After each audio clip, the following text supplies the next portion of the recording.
Hoje nós estamos no episódio 2 da série Não Anulo a Graça de Deus. A religiosidade coloca o homem no centro de tudo, porém a graça coloca Cristo de volta no seu lugar, no centro do Evangelho. Boas notícias. Estamos percorrendo o livro de Gálatas. Hoje, abra sua Bíblia no capítulo 2. Tema central do nosso estudo hoje é graça ou mérito próprio.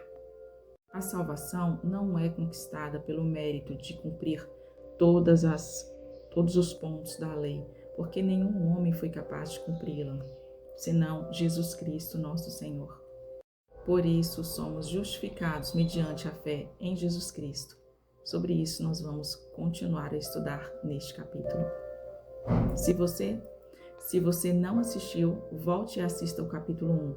Essa é uma série de 7 vídeos. Imagine uma coisa, você está numa mesa, sentado, comendo com pessoas que são diferentes de você. De repente, chegam pessoas que podem julgá-lo por estar sentado ali. Você começa a ficar inquieto, de repente muda, sai daquele lugar, sai daquele ambiente, não porque mudou de opinião, mas porque tem medo que o olhar daquelas pessoas possam condená-lo ou julgá-lo. Medo do que as pessoas vão pensar. Mas você conhece a verdade. Era isso que estava acontecendo com os líderes da igreja. Nós vamos encontrar no capítulo 2, Paulo confrontando Pedro e dizendo a ele na presença de todos: você está errado. E Paulo disse a Pedro na presença de todos: você está errado. E por trás disso existe uma questão. Estamos vivendo o evangelho da graça de Deus ou estamos tentando ainda ser aceito por mérito próprio, pelas obras da lei, da religião e da aprovação humana? Sim, existe uma grande diferença entre a religião e o evangelho da graça. Existe uma grande diferença entre mérito próprio, entre tentar se relacionar com Deus, pensando que vamos ter a salvação por nossos próprios méritos, ou simplesmente confiando na sua graça, na sua bondade e na transformação que vem através do seu Espírito, dia após dia. No capítulo 2, no versículo 1, 14 anos depois, Paulo vai a Jerusalém por uma revelação, porque o Espírito Santo lhe mostrou que ele deveria ir. E ele foi apresentar aos líderes da igreja o que ele estava ensinando aos gentios. Os gentios é o povo que não é judeu. Os gentios somos nós. E o que ele estava ensinando? Ele estava ensinando a salvação através da fé no sacrifício de Jesus Cristo na cruz do Calvário. A mensagem da cruz, a justificação pela fé, a salvação pela graça, crer em Cristo como sendo o suficiente para a salvação e vida eterna. E aqui colocam-se essas perguntas: o que é necessário para ser salvo? O que é necessário para ser salvo? Cristo é o suficiente ou é necessário mais alguma coisa?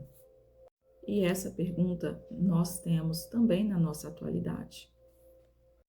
Paulo relata que havia falsos irmãos que haviam se infiltrado entre eles para espiar a liberdade que eles haviam encontrado em Jesus Cristo e que estes gostariam de levá-los de volta à escravidão. Como assim levar de volta à escravidão? Eles ensinavam que, além do Evangelho de Cristo, eles precisariam cumprir a lei de Moisés. A lei não era má, e nós vamos falar sobre ela nos próximos episódios. Porém, a lei tinha uma lógica. Eu preciso fazer para ser aceito por Deus. E Paulo afirma: não, em Cristo a lógica mudou. Jesus, quando foi o único homem capaz de cumprir a lei, ele disse no Calvário: está consumado, está feito. Era necessário que um homem, para ser salvo, pudesse cumprir todos os pontos da lei, e nenhum homem foi capaz de cumpri-lo, senão Jesus Cristo de Nazaré. E por isso ele se tornou o nosso Salvador. A lei apontava para a necessidade de um Salvador. Falaremos sobre isso mais adiante. Então, a lógica da graça está feito. Jesus Cristo fez o que nós jamais poderíamos fazer.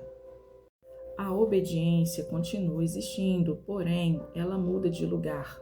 Não é pela nossa própria força, é através do Espírito Santo de Deus que sempre vai nos ajudar. Vamos continuar desenvolvendo esse assunto nos próximos vídeos. Ela deixa de ser a raiz da salvação para se tornar o fruto de uma vida transformada. Pedro havia recebido a missão de anunciar o Evangelho aos judeus e Paulo havia recebido a missão de anunciar o Evangelho aos não-judeus. E o que estava acontecendo naquele momento? A lei exigia que os judeus fossem circuncidados. Era o símbolo da antiga aliança.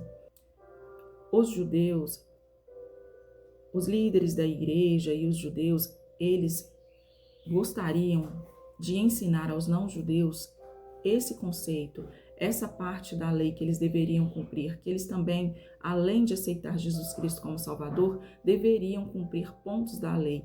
E um dos pontos da lei era a circuncisão. Porém, Paulo explica que se eles precisassem cumprir um ponto da lei para ser salvo, não seria o suficiente. Eles teriam que cumprir todos os pontos da lei. E por isso, a morte de Cristo seria em vão. Gálatas 2:11. E chegando Pedro a Antioquia, lhe resisti na cara, porque era repreensível, porque antes que alguns viessem da parte de Tiago, ele comia com os gentios, mas depois que chegaram, foi se retirando e se apartou deles, temendo os que eram da circuncisão, e também dissimulavam com ele os outros judeus, de maneira que até Barnabé se deixou levar pela sua dissimulação. Mas quando vi que não andavam bem e direitamente, conforme a verdade do Evangelho, disse a Pedro na presença de todos: se tu, sendo judeu, vive como os gentios e não como judeu, por que obrigas os gentios a viver como os judeus? Pedro sabia que os gentios que haviam crido em Jesus também eram cristãos. Porém, ele temeu o julgamento dos demais irmãos. Pedro estava tomando uma atitude baseada na aprovação humana. E isso não é o mais importante. Nós precisamos sim de estar em comunhão com os nossos irmãos, mas nós não precisamos viver buscando a aprovação humana quando o principal é a aprovação de Deus. O que Paulo chamou de hipocrisia. Porque isso não era somente um comportamento social, mas era uma contradição à mensagem que eles precisavam anunciar. Pedro estava comunicando através das suas atitudes que os gentios precisavam cumprir pontos da lei para serem completamente aceitos no meio deles. Mas a cruz de Cristo havia derrubado essa parede. Se Cristo morreu para salvar o pecador pela graça, pela fé, por que exigir que se acrescentassem pontos da lei para ser salvos? Paulo percebeu que esse comportamento estava anulando a graça, anulando a mensagem da cruz. E por isso ele confrontou a Pedro, e aqui está uma lição muito importante. Defender a graça também significa confrontar pessoas que querem transformar o evangelho da graça em um evangelho baseado no mérito próprio para a salvação. E voltamos a Gálatas 2:16. Sabemos que um homem não é justificado pelas obras. Sabemos que um homem não é justificado pelas obras da lei, porém mediante a fé em Cristo Jesus, nosso Senhor. Pois pelas obras da lei ninguém será justificado. Paulo está dizendo: nunca conseguiremos comprar a nossa salvação pelas obras, não conseguiremos acumular pontos diante de Deus.